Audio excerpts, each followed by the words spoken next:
dia menggunakan metode eksperimen sama literatur survei. Nah, di sini tuh kita masih agak sedikit kebingungan untuk sampelnya. Jadi kita tulis unknown.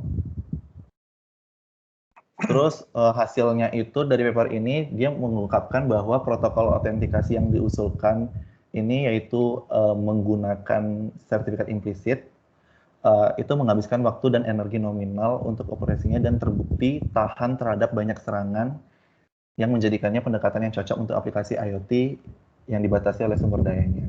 Nah, menurut saya atau menurut teman-teman, menurut kami, paper ini tuh sangat lengkap. Di paper ini juga menggunakan rumus untuk menganalisis dan membandingkan setiap protokolnya. Nah, nomor 9 itu ada secure data provenance in IoT network using Bloom filters. Nah, jadi dia mengamankan sumber data di jaringan IoT itu menggunakan filter Bloom.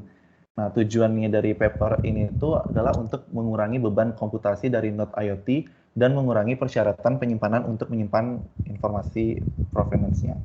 Di sini dia menggunakan metode eksperimen dan juga fact finding. Terus data atau sampelnya itu dia menggunakan random packet itu antara node IoT yang telah memanfaatkan layanan dari node tepi untuk melakukan enkripsi parsial pada node IoT dan enkripsi lainnya dari node tepi. Nah, terus hasilnya menunjukkan bahwa solusi yang diusulkan oleh paper ini tuh yang paling cocok digunakan untuk jaringan IoT. Tapi dia masih terbatas sumber daya. Terus paper yang terakhir itu ini sebenarnya kayak paper cuman overview ya. Jadi ini tuh kayak gambaran umum gimana keamanan yang ada di IoT. Nah, di sini paper ini menyoroti masalah keamanan utama dan memberikan gambaran tentang keadaan seni algoritma keamanan saat ini yang ada di IoT. Nah, di sini dia metodenya karena dia cuma overview, dia pakai fact finding aja, terus ada beberapa sampel. Sebenarnya itu bukan sampel sih, lebih kayak dari fact finding itu dia menggunakan public key system gitu. Nah, di sini tuh dia meninjau gimana tantangan utama untuk aplikasi IoT yang aman yang dijelaskan pada paper ini, terus pandangan teoritis tentang metode kriptografi efisien yang cocok untuk perangkat IoT dengan SEC yang dapat menawarkan keamanan yang lebih baik dengan ukuran kunci yang jauh lebih kecil. Di sini juga dijelaskan di paper itu. Nah, di sini tuh paper ini tuh dia tidak terlalu menonjolkan salah satu keamanan IoT karena paper ini tuh lebih banyak membahas tentang apa itu IoT dan bagaimana keamanan pada IoT itu bekerja secara umum. Nah, sekian dari kelompok 5. Terima kasih. Oke, Anda cukup rajin nih kelompoknya sampai bahas begitu banyak paper. Ya. Kira-kira dari sekian banyak paper nih yang menarik Anda yang mana? Yang paling menarik buat Anda?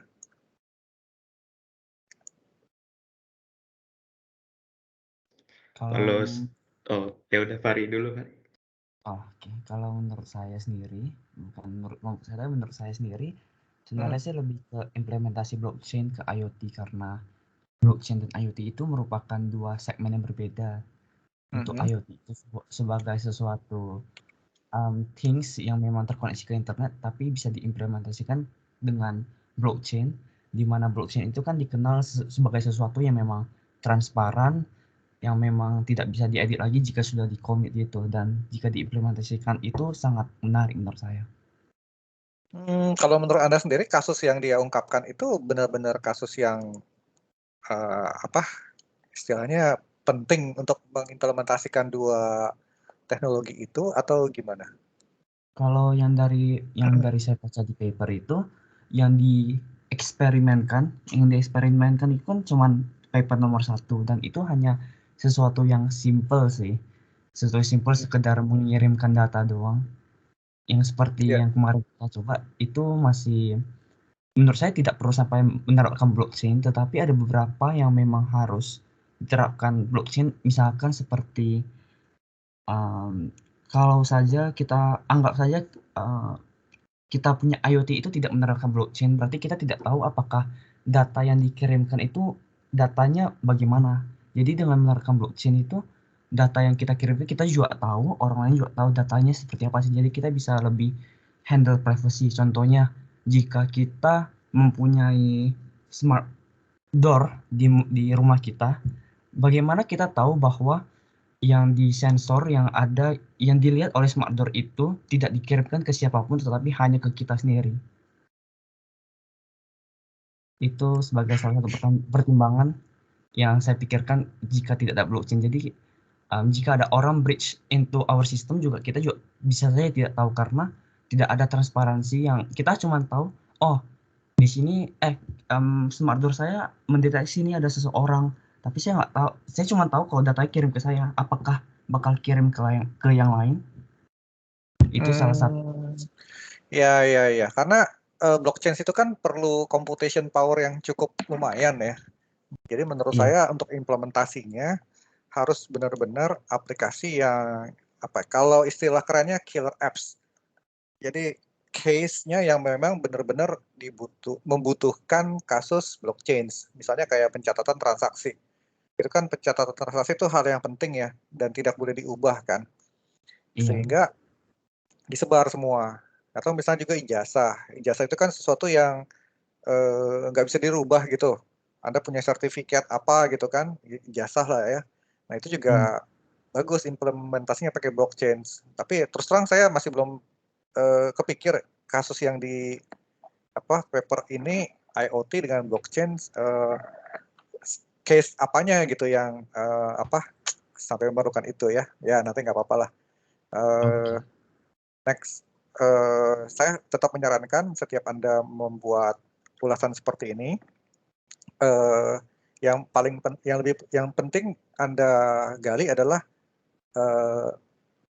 why pakai itu, why kenapa pakai ini, terus kira-kira solusinya masuk akal nggak gitu.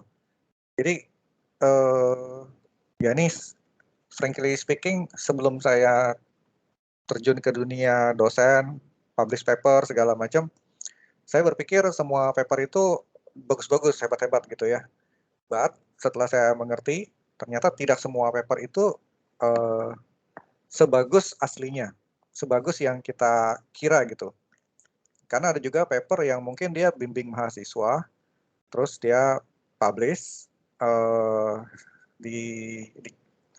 dia publish gitu ya, dan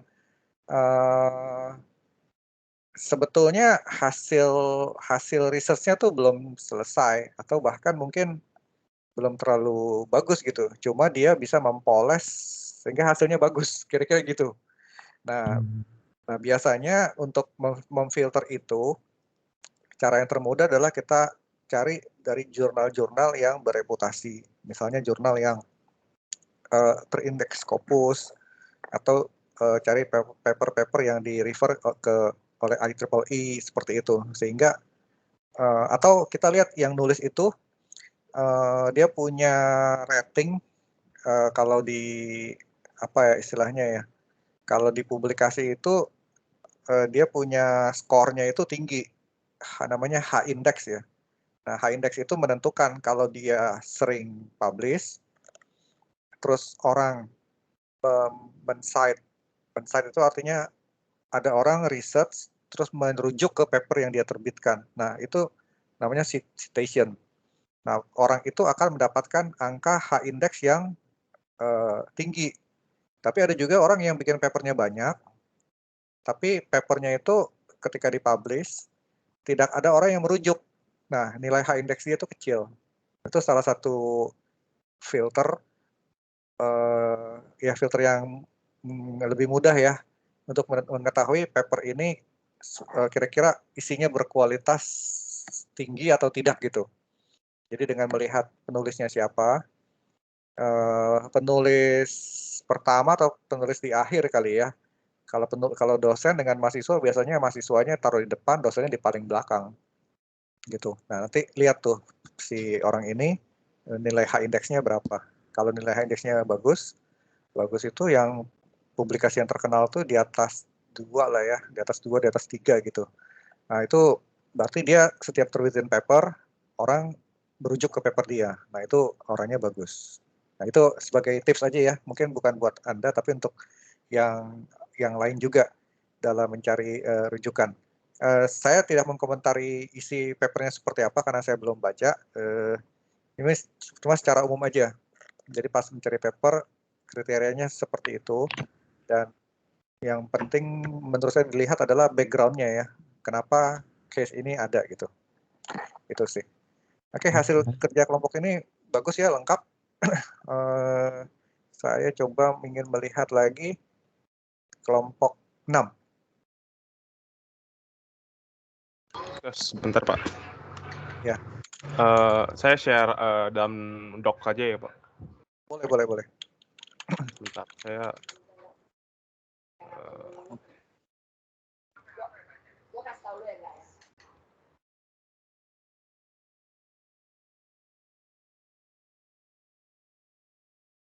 sudah kelihatan Pak. Udah. Untuk minggu kemarin sih kelompok kami sih lebih ke device dari sesi dulu yang Bapak jelaskan, Pak. Bukan ke software dari IoT-nya, tapi lebih ke hardware microcontroller ya, Pak. Oke. Terutama sih yang ESP yang 8266, ESP32 ini, Pak. Oke. Yang bisa kami jelaskan itu sih kalau ESP32 ini tuh lebih baru dari ESP8266 sih, Pak. Dengan prosesor yang 8266 itu dengan single core 32 bit dan ESP32 itu yang dual core yang 32 bit sehingga kecepatan prosesingnya lebih cepat yang ESP32, Pak. Dan protokol Wi-Fi-nya itu yang HT20 dengan HT40 bisa dibandingkan sih kalau ini ESP32 tuh jauh lebih cepat sih, Pak. Dan kalau fitur-fiturnya dinilai dari masing-masing microcontroller ini juga lebih lengkap. Kan berdasarkan spesifikasi yang kami dapat itu lebih lengkapan ESP32. Mereka dilengkapi dengan Bluetooth, dengan frekuensinya secara diberikannya tuh lebih cepat yang ESP32 juga, Pak. Dan ESP32 juga dilengkapi non-volatile memory flash dan SRAM yang untuk yang jauh lebih cepat dari DRAM yang dilengkapi di ESP826. Fiturnya untuk protokol seperti ESP I2C, I2SOART juga lebih lengkapnya yang di ESP32 ini. Dengan analog to digital converternya juga kalau secara bit itu lebih lengkapan yang 12 bit ini, Pak. Dengan dia sensornya juga lebih lengkapnya itu juga di ESP32. Kemarin kan Bapak pernah jelaskan seperti kenapa harus memakai microcontroller yang seperti ini dan seperti itu. Kalau dilihat dari website yang ini juga dijelaskan, kemarin sih kelompok kami juga memikirkan kenapa sih ada microcontroller yang khusus buat ini. Untuk misalkan seperti Bapak bilang seperti untuk menyiram tanaman atau masang puk atau apa, ternyata tuh di masing-masing microcontroller itu terdapat sensor-sensor tertentu yang bisa dipasang dengan harga yang bergantung kepada microcontroller yang diberikan, yang diinginkan. Dengan blueprint seperti ini, Pak, yang kami dapatkan sih dengan GPIO yang jika dibandingkan antara dua microcontroller yang dibandingkan ini antara ESP 8266 dengan ESP32. Yang kami simpulkan sih kalau misalkan ingin lebih ke project yang lebih luas, kita bisa pakai yang ESP32 sih. Tapi kalau yang mau lebih spesifik dan ingin budgetnya lebih kecil, kalau ini saya pakai cari websitenya dengan website dengan pakai mata uang dolar sih, Pak. Jadi price-nya tuh masih dalam bentuk dolar, US dollar. Jika ingin yang budgetnya lebih kecil bisa pakai ESP yang 8266. Itu sih yang bisa kami simpulkan sih, Pak. Oke. Cukup bagus. Jadi menurut Anda lebih bagus mana? Kalau secara fitur dan secara protokol yang bisa dipakai sih menurut saya yang ESP32, Pak. Tapi kalau misalkan ingin murah ya mau tidak mau ya ESP8266. Kalau dari harganya sih dari harganya juga bedanya hanya bisa terang-terang bisa $60 sih, berarti sekitar bisa hampir 90.000 sih. Ya. Paling termahal. Jadi dalam hal pemilihan microcontroller, yang penting adalah dilihat dari kebutuhan ya. Itu dulu. Nah, kalau kita hobi, tentunya kita selalu pengen yang terbaik, yang paling top gitu ya. Misal Anda mau beli laptop lah, ya tentunya kalau mau beli laptop, pengennya yang paling bagus, kan untuk sendiri ya. Kalau misalnya ada uang, ya kalau perlu beli laptop yang paling top lah fiturnya gitu. RAM berapa, mentokin aja misalnya gitu kan. Tapi kalau kita mau production, kita berpikirnya berbeda. Kita berpikir yang optimal. Optimal tuh artinya bisa dibutuhkan, tidak performance-nya tidak jauh drop, tapi harganya pun ekonomis. Nah, itu pertimbangan untuk production. Ya, jadi benar jawaban Anda, kalau ditanya mana yang lebih bagus, jawabannya tidak ada yang lebih bagus, tapi sesuai dengan kebutuhan. Kebutuhannya apa, mau bikin apa, baru dihitung fitur yang bisa digunakan dari dua microcontroller ini apa. Kalau misalnya yang satu bilang, oh saya butuh Bluetooth, ya sudah, mungkin pakai ESP32. Tapi kalau misalnya belum tidak memerlukan Bluetooth, ya mungkin nanti kita bisa lihat lagi fitur-fitur lainnya apa yang dibutuhkan. Kalau misalnya tidak, ya kita bisa aja pakai microcontroller yang lebih murah. Kita selalu senang pakai yang lebih murah sih. Tetap di mana-mana lebih senang pakai harga yang lebih murah lah dibanding harga yang lebih mahal ya kan. Gitu ya. Oke, bagus reviewnya. Saya coba satu lagi ya, kelompok 7 ya.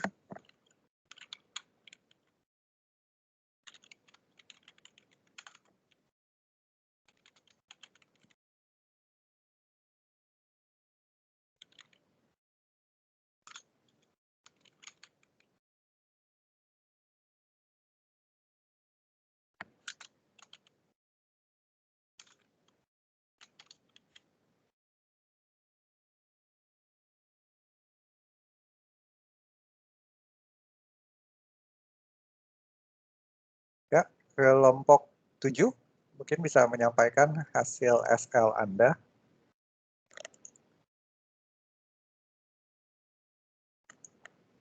Kalau dari kelompok kami sih kemarin kami cuman mendalami dari yang publisher sama subscriber kemarin sih.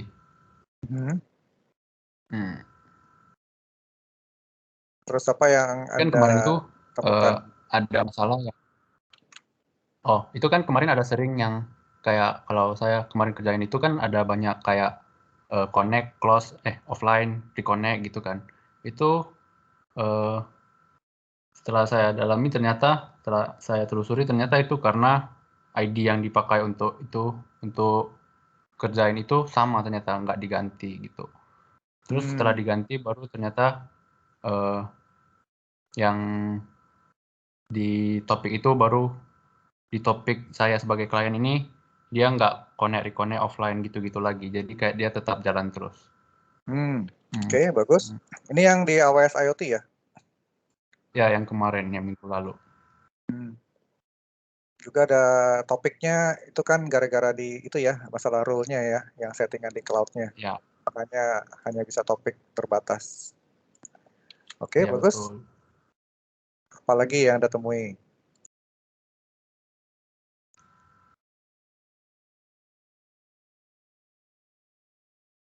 Atau Anda punya rencana apa dari situ? Punya kepikiran apa? Pak? Oh. Atau punya pertanyaan atau punya ide apa dari situ?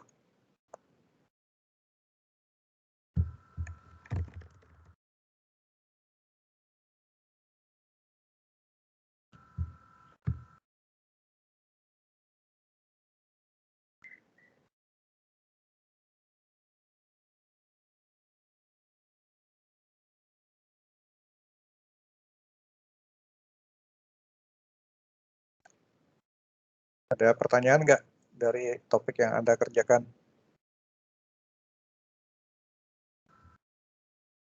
Kalau pertanyaan kayaknya belum kepikiran sih. Oke, baik. Nah, hari ini saya mau lanjut menerangkan tentang MQTT. Ini saya mau bawa ke lingkup yang lebih praktis ya. Oke, saya akan share screen.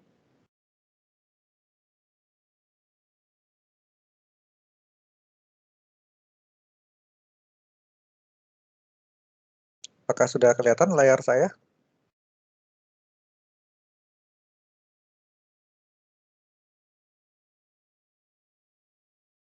Sudah, Pak. Sudah ya. Oke, ini saya mau review tentang policy yang kemarin. Waktu itu kan kita nggak jalan, mau connect ke topik 1, 2 bisa, ke topik 3 nggak bisa ya. Terus akhirnya saya tambahin di sini topik 3 dan akhirnya baru bisa.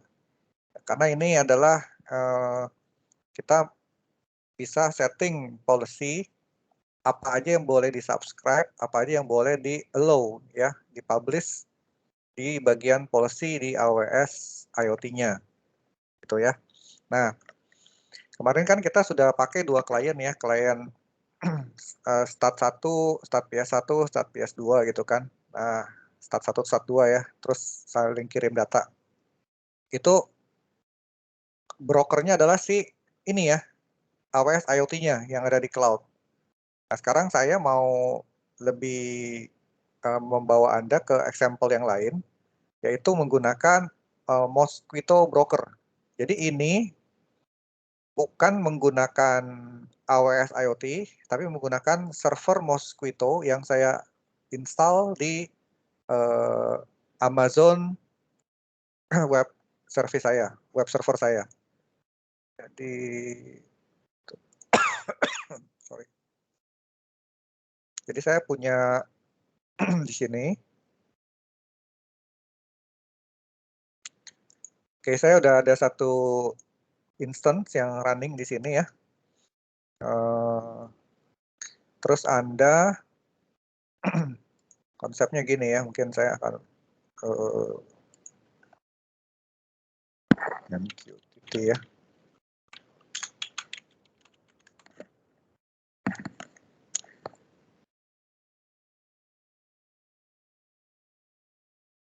Nah, ini ya, yang waktu itu kita pelajarin ya.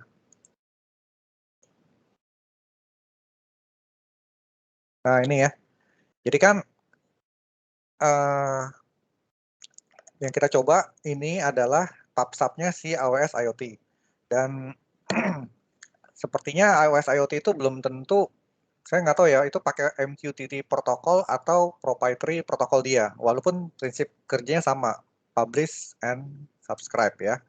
Nah, sekarang saya mau fokus mengajak Anda untuk mencoba yang menggunakan MQTT protokol. Nah, berarti nanti kita akan punya simulasi sebagai publisher dan sebagai subscriber-nya. Ininya siapa? Ini adalah software MQTT broker yang saya host di Amazon AWS ini. Nanti Anda akan saya minta mendownload program di sini. Oh, sorry, bukan yang ini ya. Download ini. Saya akan masukin di chat. Namanya MQTT FX.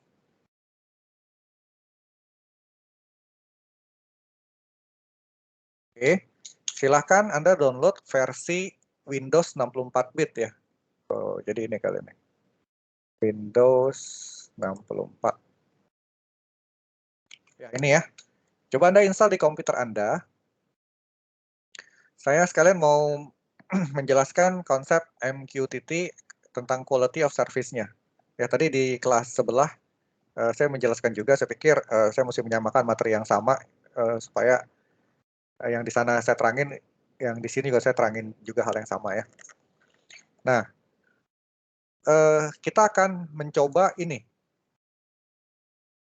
Yang ini ya, konsep yang ini ya. Publish and subscribe. Oke. Nah, saya akan membuka ini, kalau setelah Anda download, nanti Anda buka namanya MQTT FX ya. Nah, untuk awal, kita setting dulu di sini.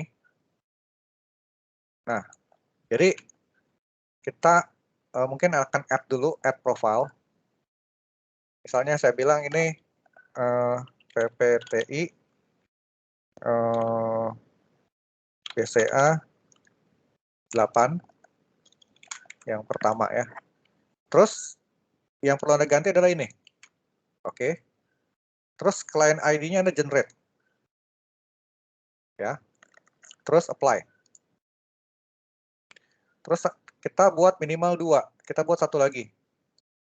IP address-nya saya akan masukin juga ke chat. MQTT broker.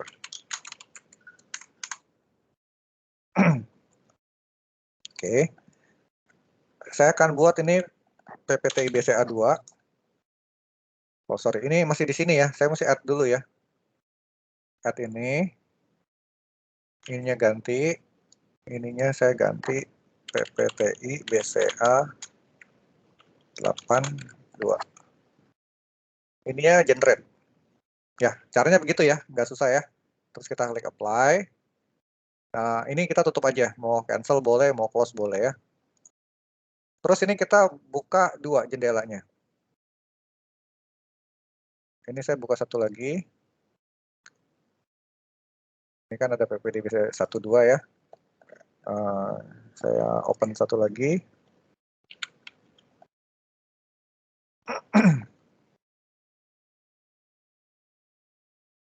Oke, kita coba lihat ini.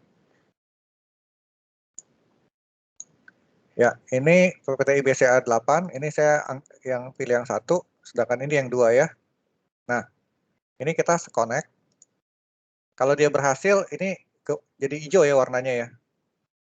Ini kalau Anda connect dengan ID yang sama, maka akan ditolak. Jadi pastikan bukan profilnya yang penting, tapi client ID-nya. Makanya di sini supaya unik, udah kita generate aja. Ya. Ini kita generate, maka diharapkan berbeda dari yang ini dengan yang lain. Nah, ketika kita klik connect, ini hijau juga ya.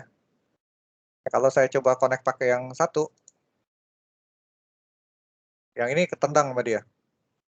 Ya, Anda lihat ya, ini saya connect, ini ketendang sama dia. Jadi dia hanya boleh 1 client ID yang connect ke brokernya. Ya, ini penting. Karena kalau ada 2 yang connect dengan ID yang sama, bahaya. Saling mengklaim ID-nya sama ya. Sama seperti Anda punya nomor telepon. Kalau 1 nomor telepon bisa terhubung ke 2 handphone kan bahaya. Ya, makanya MQTT sudah memproteksi buat kita. Nah, ini jadi saya connect ke 2 ya. Oke. Nah, cara kerjanya itu sama, publish and subscribe. Jadi misalnya di sini saya mau publish topiknya, ini saya delete dulu semua kali ya.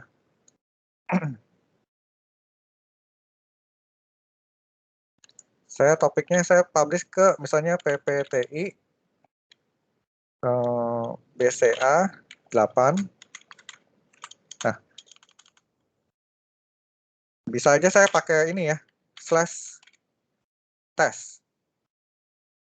Bisa aja slash lagi dan seterusnya ya. Nah, ini saya mau publish ke sini. Tentunya di sini saya subscribe topik yang sama juga.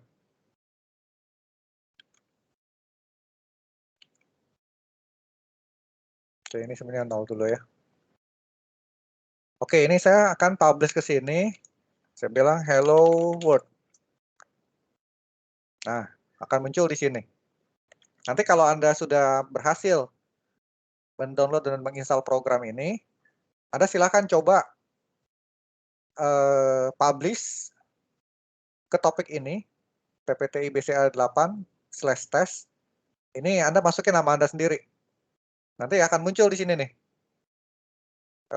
Keterangan di sini ya. Nah, jadi yang kemarin kita lakukan itu menggunakan program konsol, menggunakan AWS IoT. Nah, ini yang kita pakai adalah menggunakan MQTT Message Broker, ya. Prinsip kerjanya sama-sama PubSub, namun ini menggunakan protokol MQTT. Nah, untuk lebih jelasnya, saya akan coba buka satu klien lagi.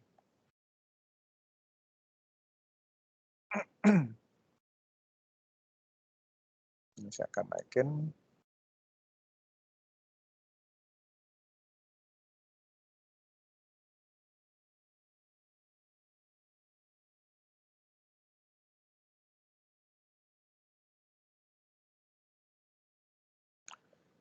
Untuk itu saya akan bikin satu klien lagi.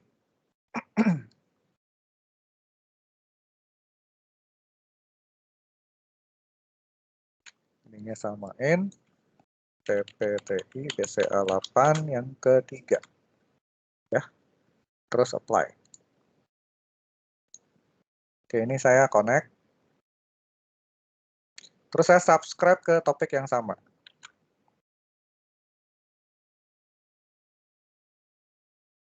Oke.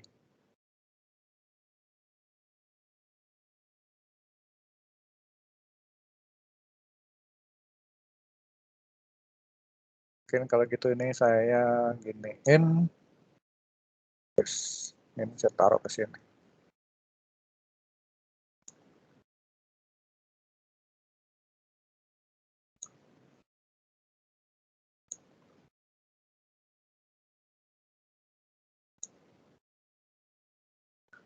Oke ya. Ini saya sudah connect, saya subscribe ke sini, terus saya tes. Saya bilang sekarang hello 1 lah, saya publish. Nah, karena ini ada 2 subscriber, maka dua-duanya akan menerima pesan yang sama. Oke. Sampai sini jelas ya. Ini visiting client berarti Anda ada yang connect ke saya nih, pakai ID yang sama nih. Oke, saya coba tes lagi, publish. Ininya subscribe, terus saya publish. Ya, gitu ya. Nah, sekarang saya mau menjelaskan bagaimana kalau misalnya klien ini lagi disconnect. Oke, terus saya kirim nih pesan, hello 2. Karena ini masih online, ini dapat. Tapi ini nggak dapat, kan dia lagi offline. Ketika dia online kembali, dia connect, dia subscribe, hilang message-nya. Nah, kalau seperti ini, kan sepertinya MQTT hanya bisa working properly saat keduanya online kan. Nah, ini kan tidak terlalu menarik sebetulnya ya. Nah, ada fitur yang lain, yaitu tentang retain message. Oke, kita akan coba sekarang bandingkan. Ini saya akan disconnect yang ini. Ini saya biarkan tetap connect. Waktu saya publish, flag retain-nya saya sekarang on-kan, saya centang. Nah, sekarang saya tulis ya, hello, test retain message. Oke, ini saya publish. Nah, di sini muncul yang baru, test retain message, dan kalau Anda lihat di sini sebetulnya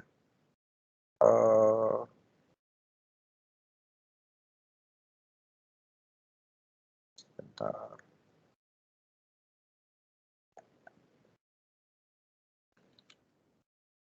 Ya.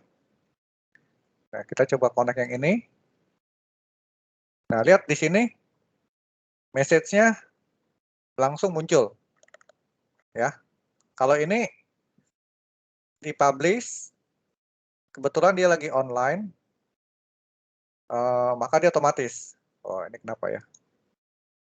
Oh, sorry, ininya saya generate ya. Jangan pakai ini yang sama. Saya apply, cancel, terus connect. Anda yang mau tes, ininya ganti ya, client ID-nya. Jangan pakai MQTT client. Itu berarti sama. Ketika Anda login, maka yang lain ketendang. Seperti ini ya. Ya, ini di generate aja. Nah, ini kan tadi saya disconnect. Tapi message ini kan tetap retain. Jadi ketika saya subscribe, dia tetap muncul lagi. Jadi message yang di retain, setiap kali kita connect, pasti dia akan muncul kembali message-nya. Nah, itulah fungsi retain message. Oke, sampai sini apakah ada pertanyaan? Jadi ini seakan-akan the last status. The last status dari device. Kalau saya rubah lagi di sini, ini message retain juga. Tuh ya, ini kan saya publish di sini. Dua-duanya dapat. Kalau ini disconnect, ketika saya connect dan subscribe lagi, tetap yang dapat yang terakhir. Ini juga demikian. Saya connect, subscribe, connect lagi, tetap terakhir yang dapat. Ya. Nah, apakah ada pertanyaan sampai sini?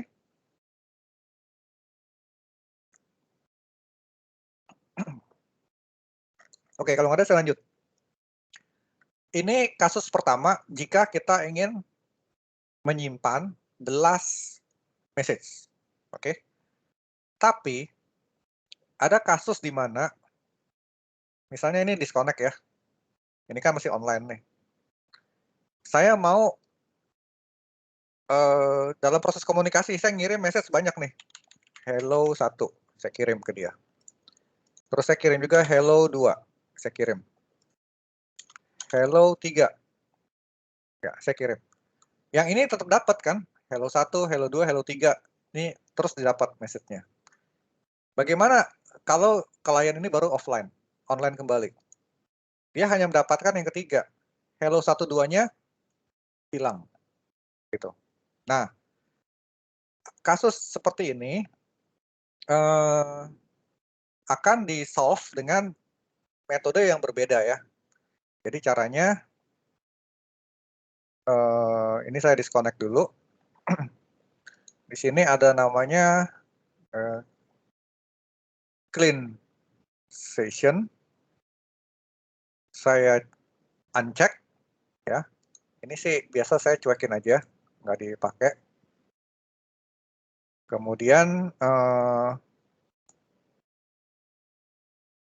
ya ini LWT namanya last will message. Last will message tuh kalau dia mendadak offline dia akan kirim kemana gitu. Jadi kita nggak perlu ping kita punya klien secara kontinu, tapi ketika dia offline otomatis dia akan ngirim pesan tertentu. Nah ini saya coba ya. Tadi di kelas 11 sih saya belum berhasil. Akhirnya saya mesti pakai di server. Ini saya coba lagi di sini. Oke, ininya saya clean sessionnya saya centang. Terus saya kembali connect. Ya, artinya saya hapus yang ini. Saya connect. Kemudian ini saya akan coba bukan pakai tes, ininya saya pakai queue ya. Saya akan subscribe ke sini. Kemudian saya akan tes ininya queue. Oh, sorry, ini sebelum saya lupa, ininya saya mesti hidupin dulu QoS levelnya 2 ya. Saya subscribe. Ini juga QoS level 2. Terus baru kita bilang hello queue. Nah, di sini nangkep, di sini enggak, karena topiknya berbeda ya. Nah, sekarang yang kita mau cek adalah sebetulnya kalau ini kita disconnect, terus kita kirim hello 1, terus ini hello 2 ya. Kemudian kita connect dan subscribe. Ya, ini masih sama ya, belum muncul. Ya, saya akan pakai aplikasi langsung ke servernya.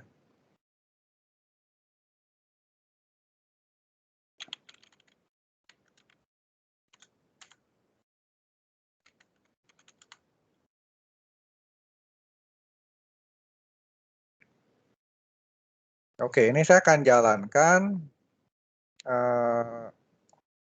Ini Mosquitto publish and subscribe ini yang asli dari klien dari message broker Mosquitto-nya ya. Topiknya adalah, saya bilang ini PP PTI BCA8 /Q ya. Nah, ini saya bilang tes IoT 2. Nah, ini saya kirim misalnya hello Q. Nah, di sini muncul ya. Nah, sekarang di sini saya akan offline kan. Terus saya kirim beberapa message. 1, 2. Ya. Di sini saya masuk lagi nih. Nah, Anda lihat di sini, message yang pertama dan kedua itu akan muncul di sini. Jadi, tidak hilang, semua message disimpan di server, dan ketika kita connect, di sini muncul kembali. Ini rasanya muncul, tapi ada di sini ya, message-nya ya. Oke, biar lebih jelas, ini saya disconnect. Ini saya ganti nih dah, namanya dah. Tes offline message 1 ya. Ini saya publish. Ini saya disconnect dulu. Ini saya publish. Mungkin kalau mau jelas di sini, ini saya ganti ke Q. Ya, ini 2. Maka di sini muncul, di sini nggak muncul karena lagi disconnect. Ini juga disconnect. Terus saya kirim yang ketiga. Di sini muncul, tapi di sini nggak ada ya. Nah, ini saya connect, maka akan muncul nih offline message-nya 1, 2, 3. Karena terakhir yang dia terima itu 1, 2, yang ini dia belum terima. Nah, yang ini kita lihat ya.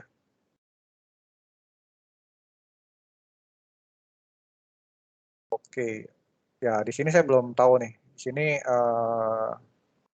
dia tetap nggak bisa ya untuk klien yang ini.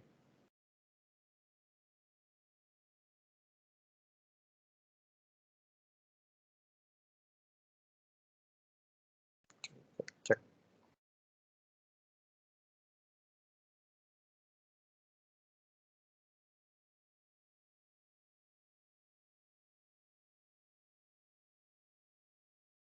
Ya ini klien yang ini saya juga nggak ngerti kenapa berbeda ya implementasinya ya. Kalau di sini kelihatan message-nya itu akan tetap terkirim sekalipun dia lagi offline. Jadi ada dua mode ya. Mode yang pertama adalah MQTT akan mempertahankan the last message. Yang kedua adalah mode di mana kalau lagi offline message-nya akan di queue. Ketika dia muncul kembali online baru akan dikirim. Gitu. Baik, sampai sini ada pertanyaan?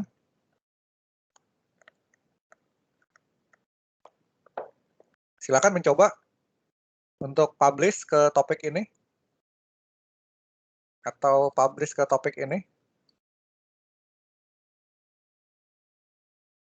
Biar saya bisa lihat pesannya muncul di sini.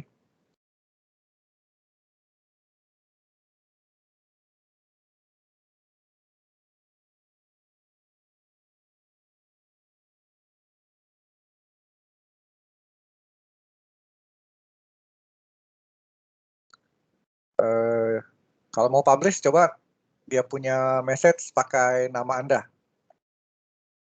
Supaya saya tahu message-nya berbeda.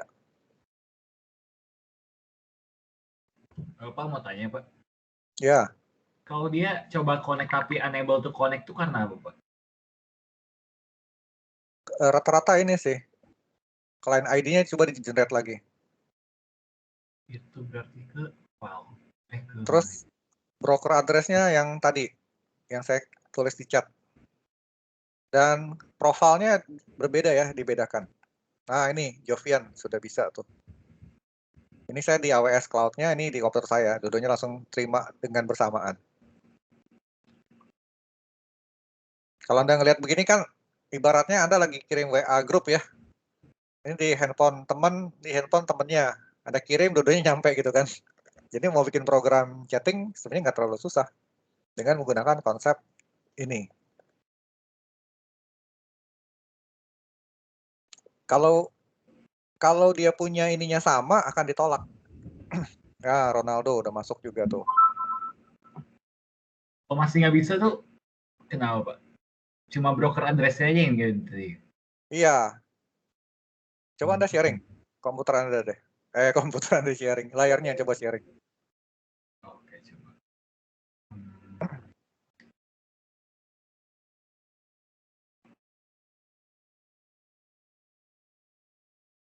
Ini ya.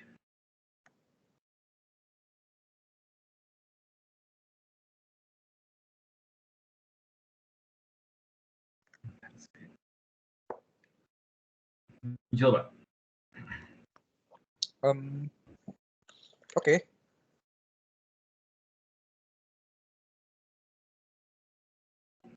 Oh, Oh, belum di-apply. Kenapa? client ID-nya diganti dong. Client ini. Kamu tunggu. Kamu jangan pakai ya. Jadi Ini client kan. ID-nya di generate. Client ID itu kan ada tuh client ID. Oh, ini.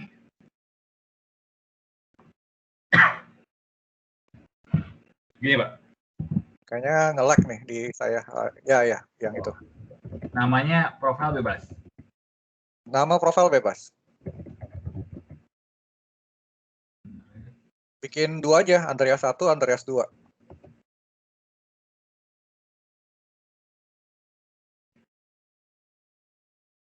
Apply.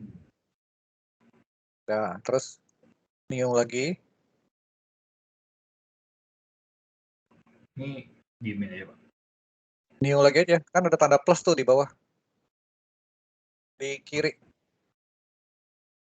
Oh, ini. Ya.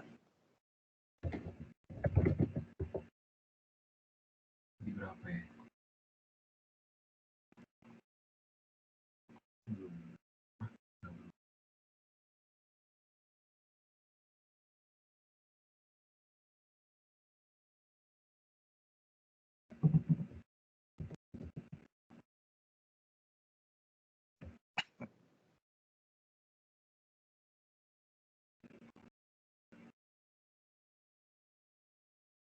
Ya, apply, udah. Terus connect. Ya, coba di connect. Dan namanya apa ya, Pak? Nah, itu udah bisa. Nama ini. Namanya tadi saya share ini ya, PPTI BCA 8.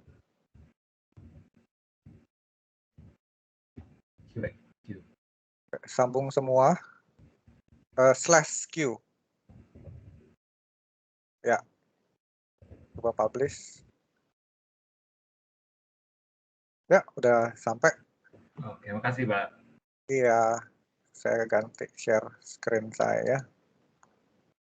Ya, itu ya, sudah muncul nih. Di sini Andreas, di sini Andreas. Gitu. Jadi kalau disuruh bikin project notifikasi, misal gini kasusnya ya, Anda masuk ke pintu nih, di pintu ada QR code, terus Anda pakai handphone, scan QR code-nya kan, terus pintunya terbuka. Oke, saya ulangin ya. Anda misalnya mau buka pintu atau mau nyalain lampu, terus Anda pakai handphone, scan QR code yang ada dekat pintu itu. Terus ada aplikasi, Anda masukin password lah atau apa, Anda enter, terus pintunya atau lampunya terbuka. Anda kepikir nggak dengan aplikasi seperti ini? Membuat aplikasi yang tadi itu.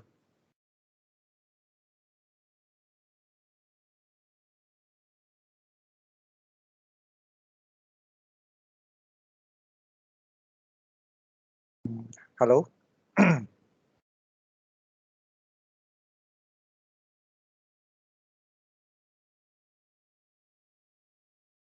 Halo, saya masih didengar ya suaranya? Masih muncul ya? Masih, Pak. Cuma belum Oke. kepikiran aja. Nah, jadi misalnya QR code itu adalah berisi topik yang di-subscribe oleh si pintu. Jadi ketika handphonenya nge-scan QR code-nya, Dia baca topiknya, kemudian dia masukkan validasi, username password atau apa, macam-macam, terus dia akan publish ke topik itu. Sehingga microcontroller yang ada di pintu itu akan mensubscribe topik ini. Ya. Misalnya ini, PPT BCA door 1 gitu. Yang Anda scan yang ini. Terus nanti si handphonenya akan publish ke sini. Ya otomatis ketika dia ngirim perintah ke sini, perintahnya nanti diterima oleh si pintunya akan buka atau akan tutup. Jadi handphonenya kan nggak bisa langsung ngomong ke pintu, tapi kita ngomong lewat topik yang ada di sini, notifikasi. Nah, konsep push notifications juga didasarkan dengan konsep PubSub ini. Jadi kalau Anda di handphone, aplikasinya nyala, terus kan Anda mendadak mau notif nih, ada promo gitu kan. Bagaimana cara nge-push ke sananya gitu?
Halo, ini mendadak saya ketendang keluar nih.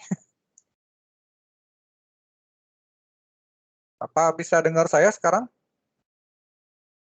Baru sekarang bisa, Pak. Tadi Oke. Ya, nggak tahu kenapa nih, saya tadi ketendang ya. Begitu ya, jadi ini adalah salah satu cara untuk melakukan push notification. Jadi someday Anda bikin aplikasi di handphone, Anda ada berapa banyak customer Anda, ketika Anda mau kasih broadcast message tertentu, ya Anda bisa menggunakan dengan cara seperti ini. Gitu ya. Oke, sekarang, oh ya, sebelum saya lanjut ke ini materi, apakah ada pertanyaan sampai sini?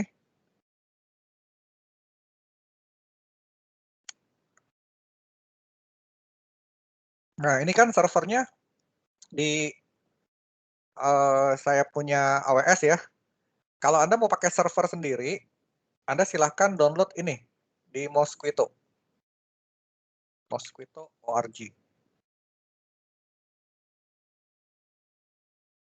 Saya kirim linknya ya. Ya, jadi awal kita belajar PubSub menggunakan namanya Manage IoT, IoT Core punya AWS. Library punya dia semua ya. Sekarang kita yang kedua ini mencoba menggunakan protokol MQTT. Kliennya ini ya, MQTT FX atau pakai Mosquito klien beneran nih. Servernya pakai apa? Servernya saya pakai ini, Mosquito. Cuma ini saya pakai versi di Ubuntu ya. Ubuntu 20.04 di Linux ya. Nah, nanti silahkan Anda mau bisa coba sendiri dengan host Mosquito brokernya di komputer Anda sendiri. Tentunya nanti IP address-nya diganti dengan IP address Anda sendiri. Gitu. Ya. Nah, mudah-mudahan dari maaf Pak, share ya? screen-nya belum ada, Pak. Share Oh screen-nya belum ada. iya.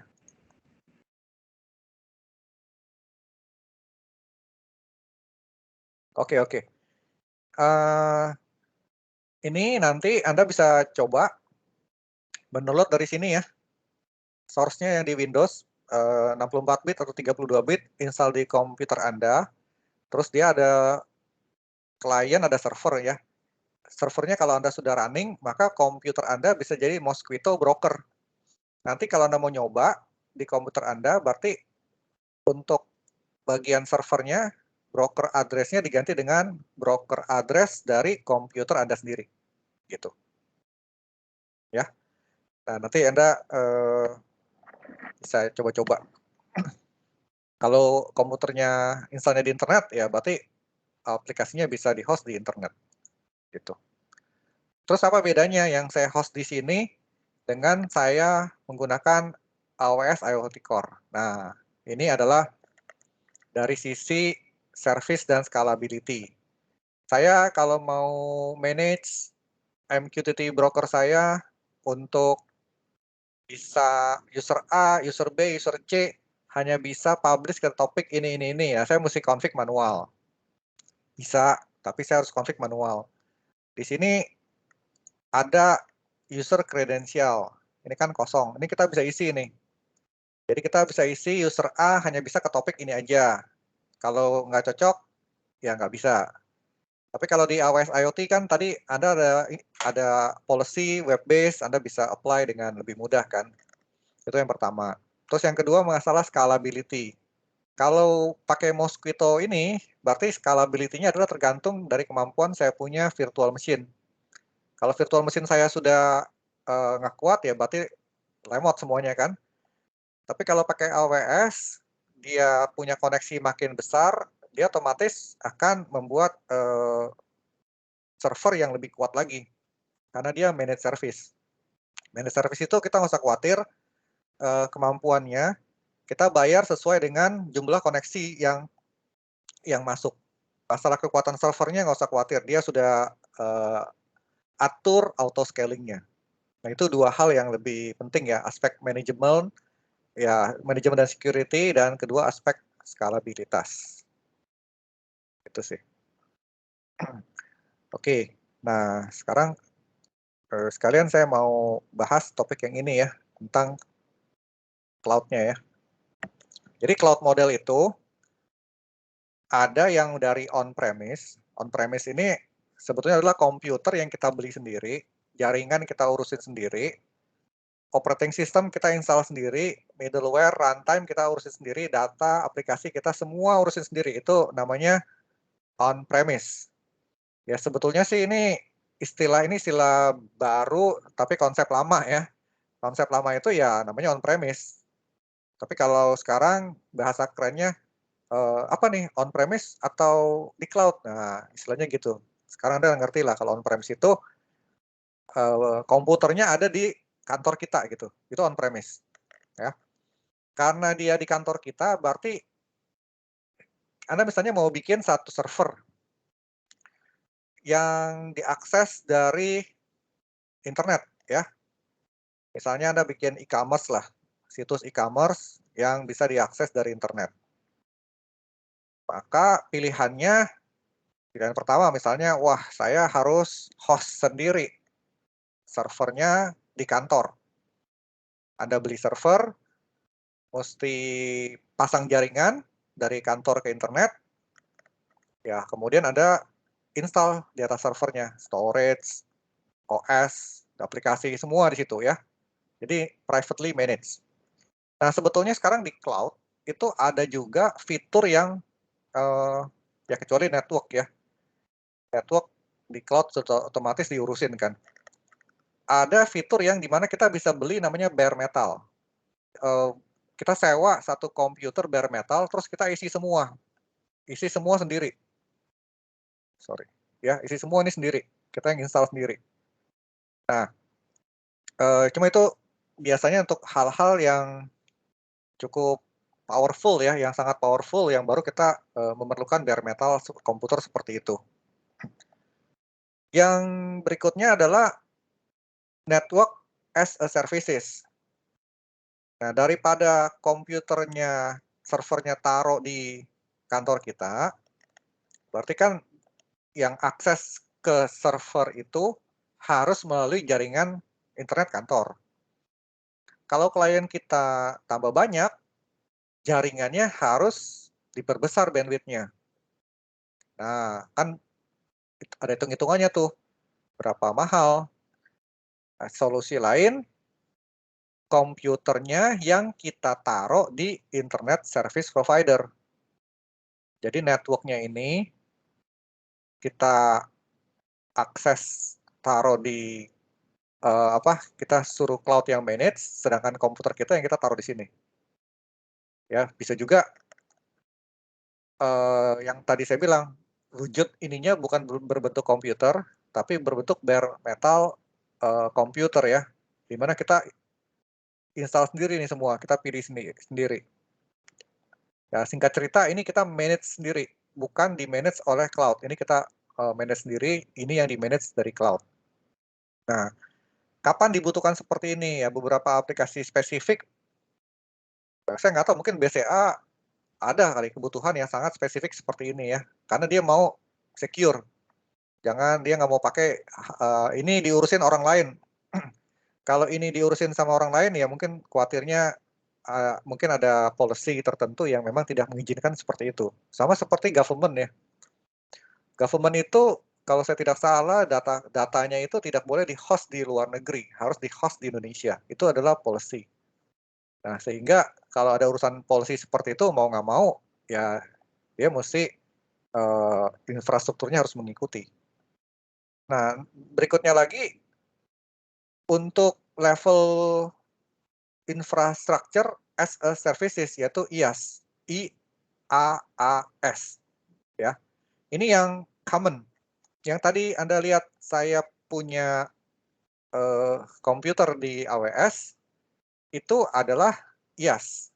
Jadi saya buat virtual computer, virtual computer di sana, saya pesan node network, storage, server, virtualisasinya pasti sudah ada di sana, karena untuk memesan spek komputer tertentu, kita tidak perlu bongkar-bongkar cari pasang sana-sini kan, cukup mengatur hanya di sisi software. Saya coba tunjukkan ya.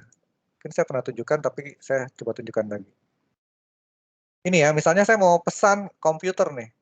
Ini kalau di AWS, service-nya namanya compute ya, di bagian EC2. Virtual server in the cloud ya, namanya dia ya.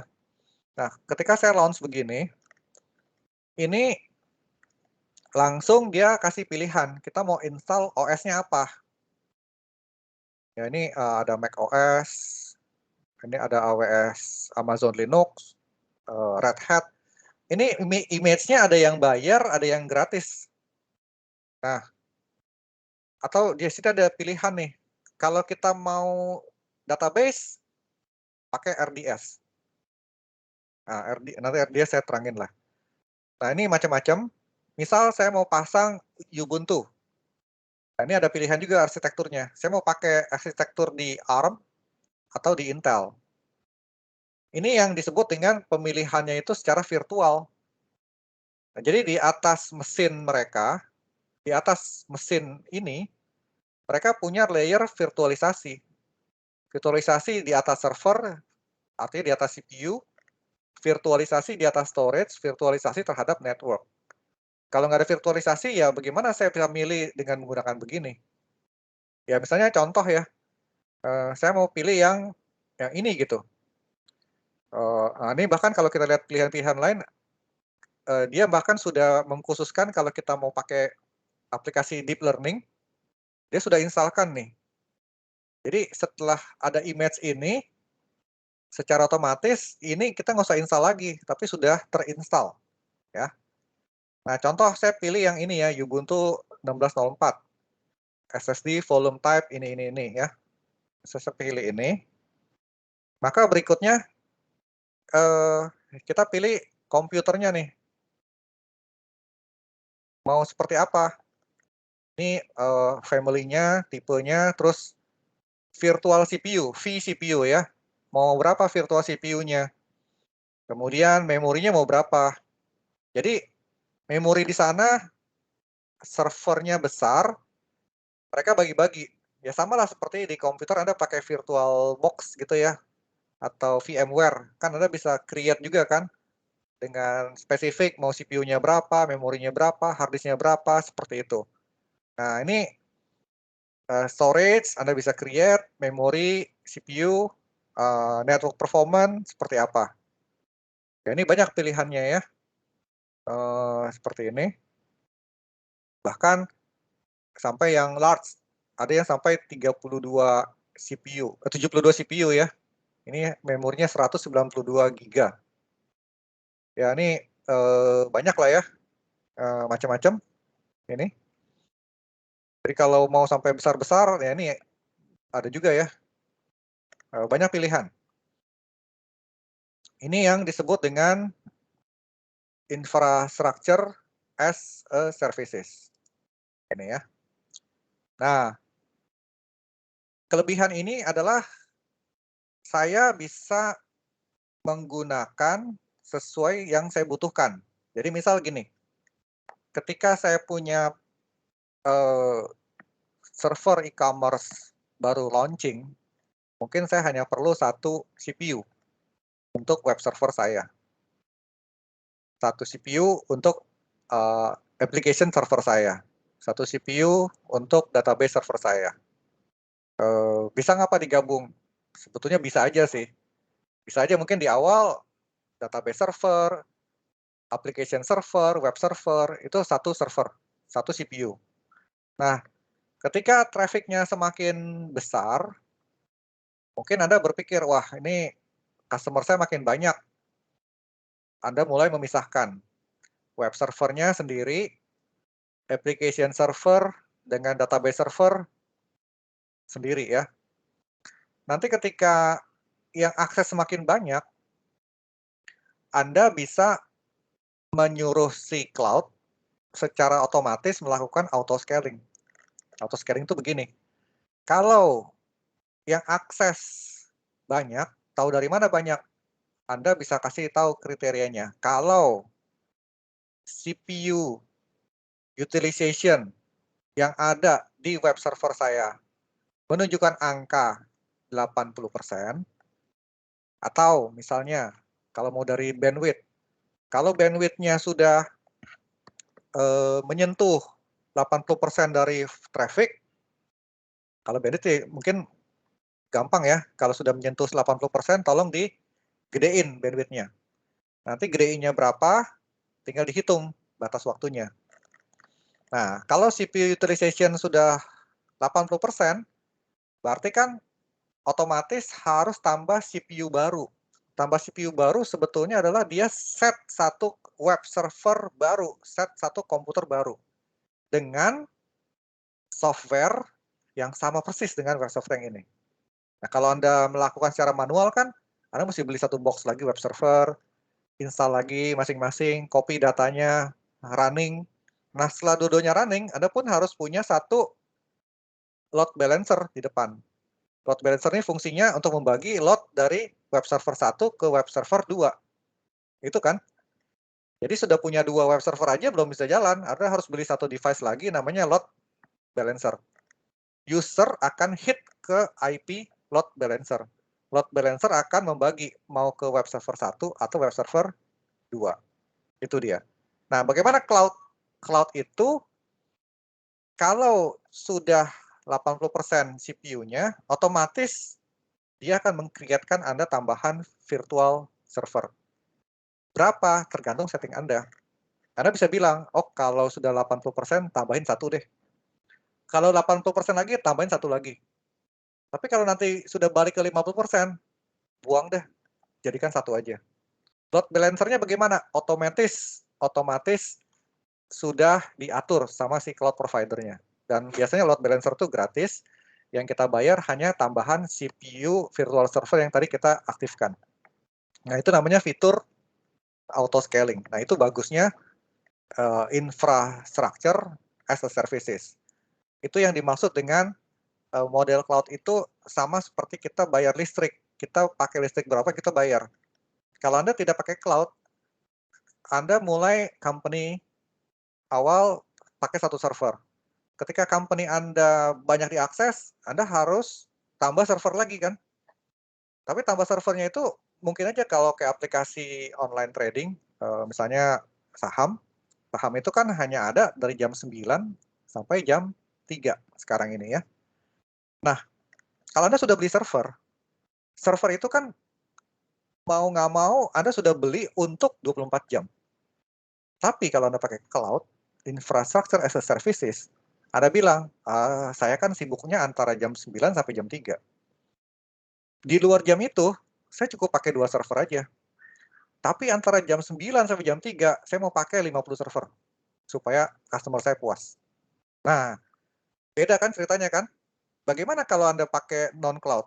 Mana mungkin Anda beli 50 server taruh antara jam 9 sampai jam 3, terus servernya nggak dipakai lagi, sisanya cuma tinggal 2 server. Kan susah kan? Nah, cloud bisa seperti itu. Ya, mudah-mudahan ini Anda bisa mengerti ya. Nah, terus berikutnya ada lagi platform as a services. Nah, ini ketika tadi saya bilang ada RDS database, itu adalah service database server yang di-offer. Jadi semua cloud itu menyediakan platform sebagai services. Sebetulnya Anda sudah menggunakan juga AWS IoT itu sebenarnya platform as a services. Itu namanya PaaS. Dan yang terkenal lagi adalah database server. Jadi daripada kalau Anda hanya mau pakai database server, pilihannya adalah Anda beli virtual server, install sendiri, atau Anda langsung pakai ini. Nah, tapi biasanya ini lebih mahal. Karena untuk database, biasanya dia pakai sistem hard disk yang redundant. Jadi hard disknya bukan di 2 hard disk ya, tapi di split di 2 tempat. Secara network juga terpisah. Jadi ya kalau satu down, satu lagi tetap up gitu. Berarti masalah konsistensi datanya sangat terjaga.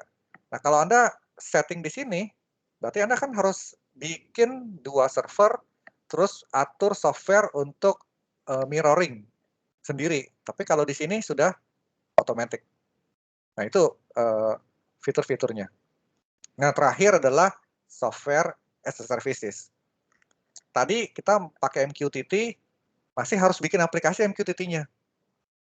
Kalau ini, semua tinggal pakai. Contohnya apa? Contohnya misalnya software as a services itu saya mau menggunakan API BCA. Saya bikin situs e-commerce. Saya perlu transaksi dengan BCA. Jadi customer bayar menggunakan klik BCA.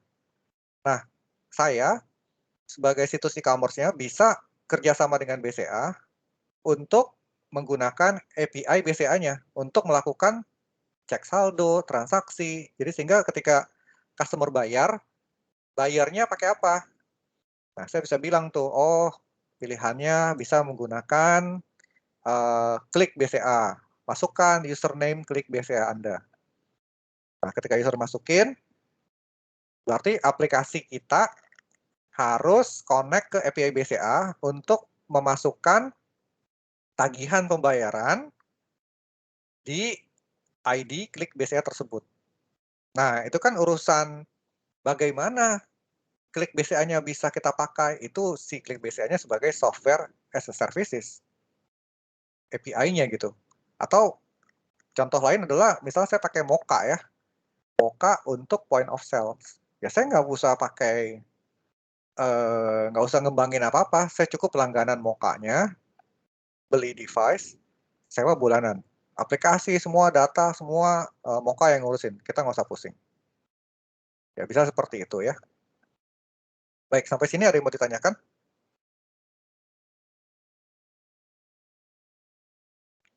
Oke, kalau nggak ada, kita absen ya.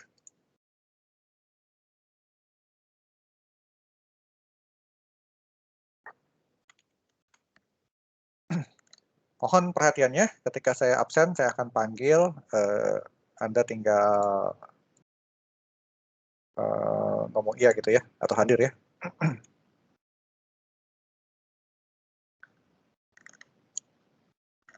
Baik, Antoni Wijaya.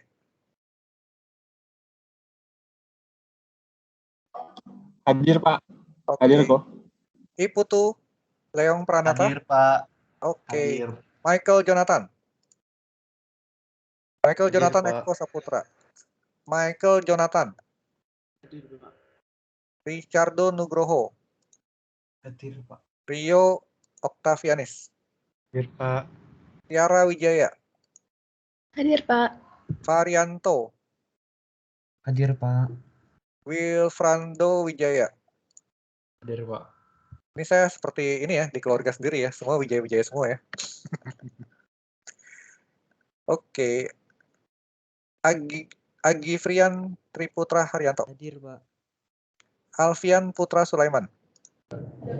Hadir, Pak. Oke. Andreas, tadi ya udah masuk ya. Hadir, Pak. Angela Putri. Hadir, Pak. Angela Susanto. Hadir, Pak. Calvin. Hadir, Pak. Oke. Erik Sanjaya. Hadir, Pak.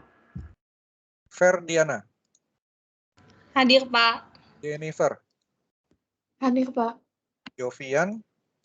Hadir, Pak. Joseph. Hadir, Pak. Kennedy. Hadir, Pak. Kesia. Hadir, Pak. Laurencia. Hadir, Pak. Michelle. Hadir, Pak. Nathanael. Hadir, Pak. Stephen. Hadir, Pak. Ini Theodore yang tadi manggil saya sih. Antonius. Hadir, Pak.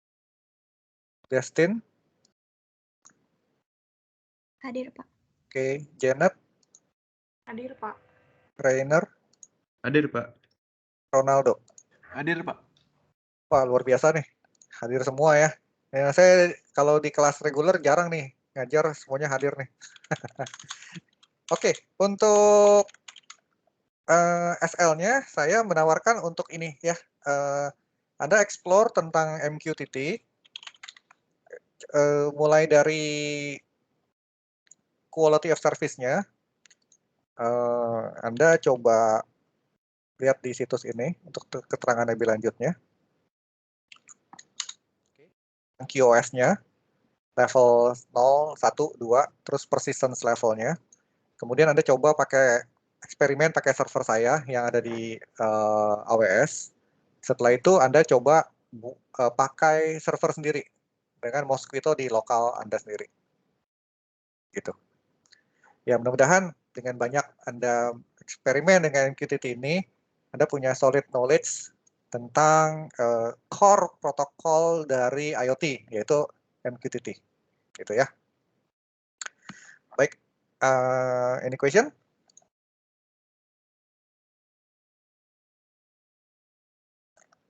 Ada pertanyaan?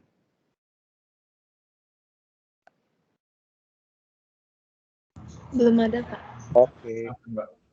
Kalau gitu ini saya akan tulis SL untuk